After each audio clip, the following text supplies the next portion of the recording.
Chapter 2 covers the basic financial statements, and we're going to use Microsoft Excel for exactly that, the basic financial statements. If we take a look at page 45 and Exhibit 2.1, the first thing we're going to do is create an income statement for the Elvis Products International Company. A good way to start here is by entering in all of the information just in a general format for Elvis Products, and then we'll move on to creating the formats for Elvis Products. As you're entering the information, make sure that you continue to work on your 10 key skills, remembering that the 10 key skills are important for any future financial professionals. Let's go ahead and start by centering the title to our income statement over the income statement itself. So if you click on Elvis Products and highlight through A through C, right click on Format Cells. Let's go ahead and click on the Alignment tab, click on the Horizontal and Center Across selection, and click OK. Now we've centered Elvis Products across our income statement. Go ahead and use the Format Painter and highlight the next two lines for our statement title. And let's go ahead and create the bottom border, and let's also bold the title to our statement. Let's go ahead and center our years, all the information in row 4. Let's go ahead and bold that. Go ahead, underline, and looks like we underlined here already. And let's go ahead and use our little paint bucket there and choose a nice gray shade.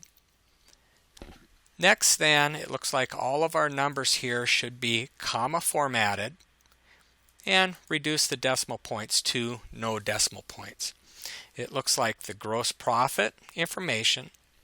Now if you click on row 7, and now if you use the control key and then click on the EBIT, the earnings before taxes, and net income, and then click on the bold.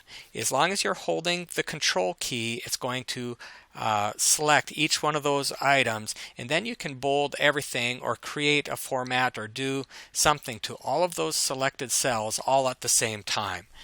Now let's go ahead and underline in our spreadsheet to show the mathematical operations. So we know that sales minus cost of goods sold is gross profit. So the total is gross profit. We need to put a line just above that. Let's do the same thing above the other subtotals in our spreadsheet.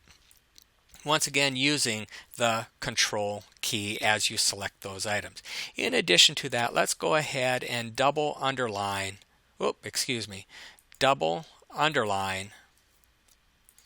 the net income. Now let's go ahead and use the % font for the tax rate. Now that we're done creating the formats for our income statement, let's go ahead and do the totals. We know that sales minus cost of goods sold is gross profit, so let's type in equals, click on the sales, minus cost of goods sold, equal, and then hit return to get to the gross profit. Go ahead and copy that across. We know that gross profit minus these items is going to be equal to the earnings before interest and taxes. Say equals the 600,000 minus the 330,300 minus 100,000 minus the 20,000 is equal to our earnings before interest and taxes. Another way of going about that is that if we have an excessive number of items that we're trying to subtract, we could possibly use the auto sum button, click on the auto sum, and then highlight the ones that you want to create the auto sum for and hit return. Now we have a total of these 3 items. Now if we go up into the formula bar and right after the equals sign, click right after there and click on now then the gross profit minus the items that we auto-summed, we come up with the correct earnings before interest and taxes. In this case, it's probably just as easy to copy the formula across and say 1 minus each one individually, but it's a little trick that can save you some time possibly in the future. Now with the earnings before taxes is going to be equal to the earnings before interest and taxes minus the interest expenses. Hit return, copy the formula across. Now net income is finally equal to earnings before taxes minus the taxes. Hit enter. Again, use the autofill handle to copy it across. Now our authors have made an assumption here, and the assumption is that the taxes are going to be equal to 40% of the earnings before taxes. So let's go ahead and formulate that. We'll say equals the earnings before taxes multiplied by the 40%, and let's use the F4 function. And if you click on that function key, F4, it puts a dollar sign right before the B, and it puts it right before the 18. This is referred to as absolute referencing. We'll talk more about referencing later on in the course, but for now, the thing to keep in mind is what that accomplishes for us is that if I hit return and I copy this formula across, notice that no matter where I copy this formula, the cell that it's going to refer to is always going to be B18.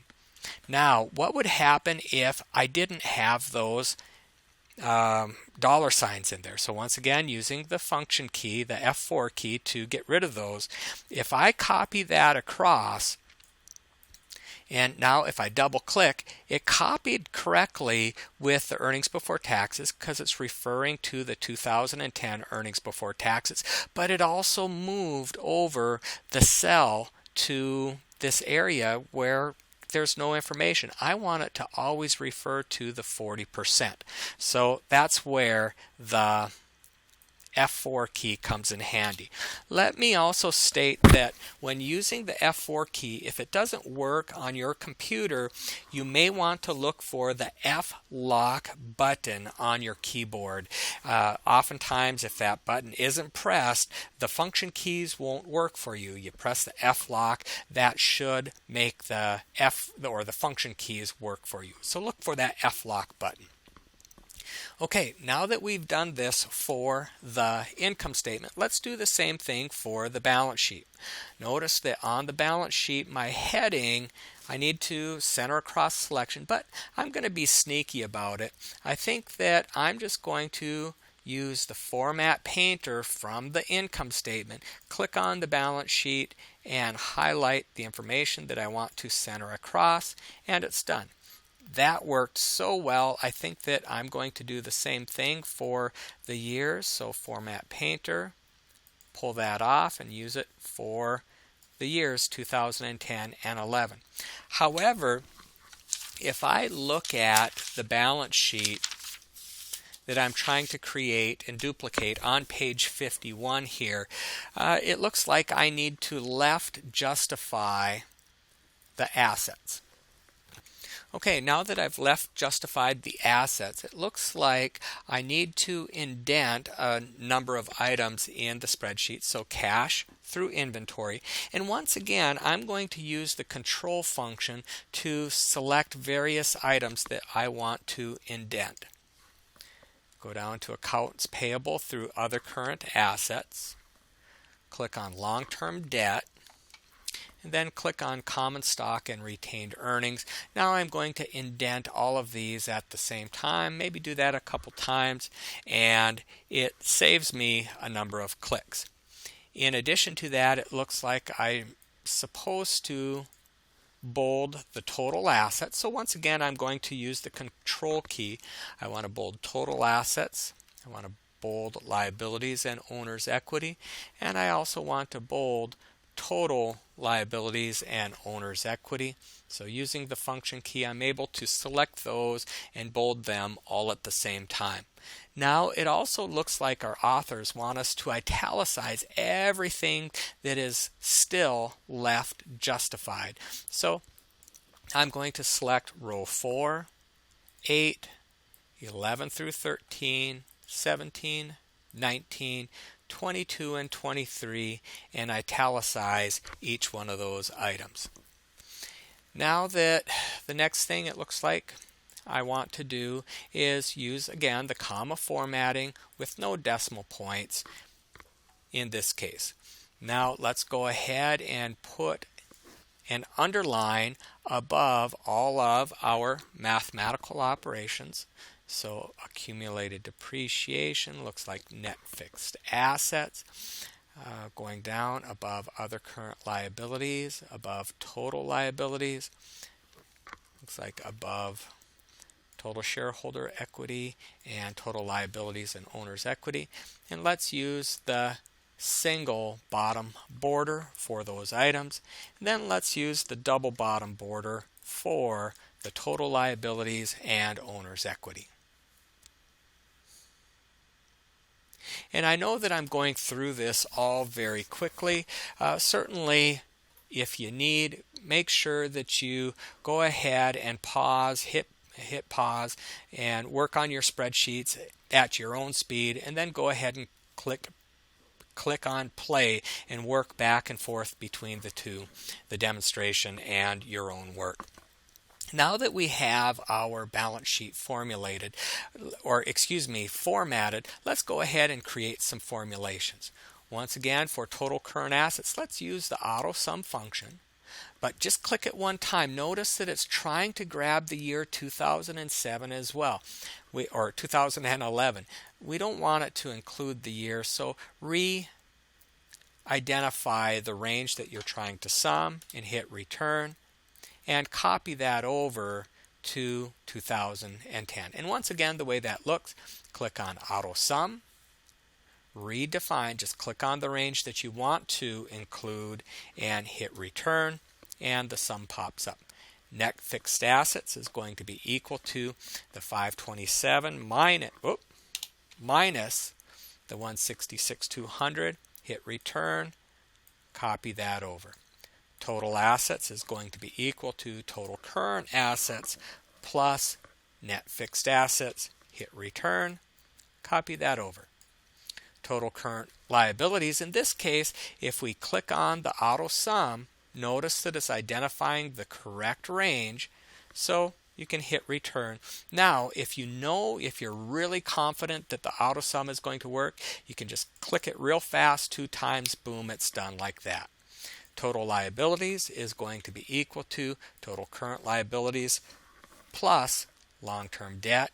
Hit return, copy over. Total shareholder equity is going to be equal to common stock plus retained earnings. Copy the formula over. And finally, total liabilities plus owner's equity is equal to exactly that, total liabilities plus total shareholder equity. Copy the formula over. And now our balance sheet is complete, and all of the items of which can be calculated within the spreadsheet are being calculated. The next item that our author would like to work us through is on page 52 and 53. They identify a special type of formatting that is oftentimes used in financial statements. So let's click on the income statement. Now go ahead and select all of the numbers on the income statement, the sales through the net income. And let's go ahead and right click and click on Format Cells. Click on the Number tab. If you click on Custom, notice the custom formatting we want to choose is the number or the hashtag, comma, 2 more hashtags, 0, and 2 decimal points. To get this to work, we need to put a comma behind the 2 decimal points. Now notice what's happening here. The 3,850,000 is being rounded to the thousandth decimal point, or 2,000s. So instead of 3,850,000, it's showing up as 3,850. Go ahead and click OK. And so it's rounded it's rounded our income statement to the thousands. So in order to, because it has been rounded, we need to specify that in the title to the income statement. So where it says for year ended December 31st, 2011, go ahead and type into the formula bar, go ahead and put space, parentheses, dollar signs in thousands,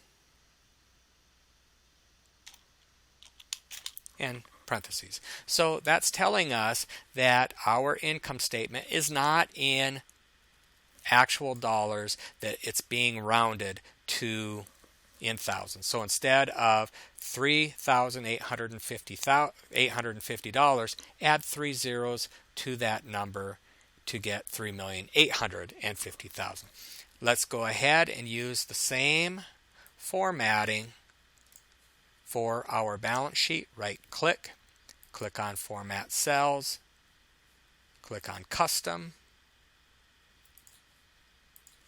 choose the correct option, put the comma in after the 2 decimal points and click OK. And now let's specify in our spreadsheet that it's to the thousands.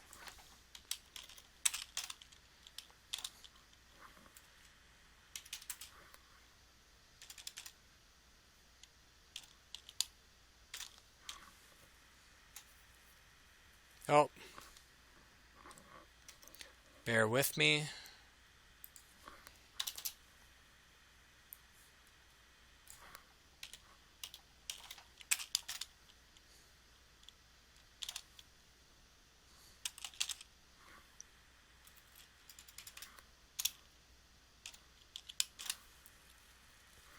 And there we have it. Okay.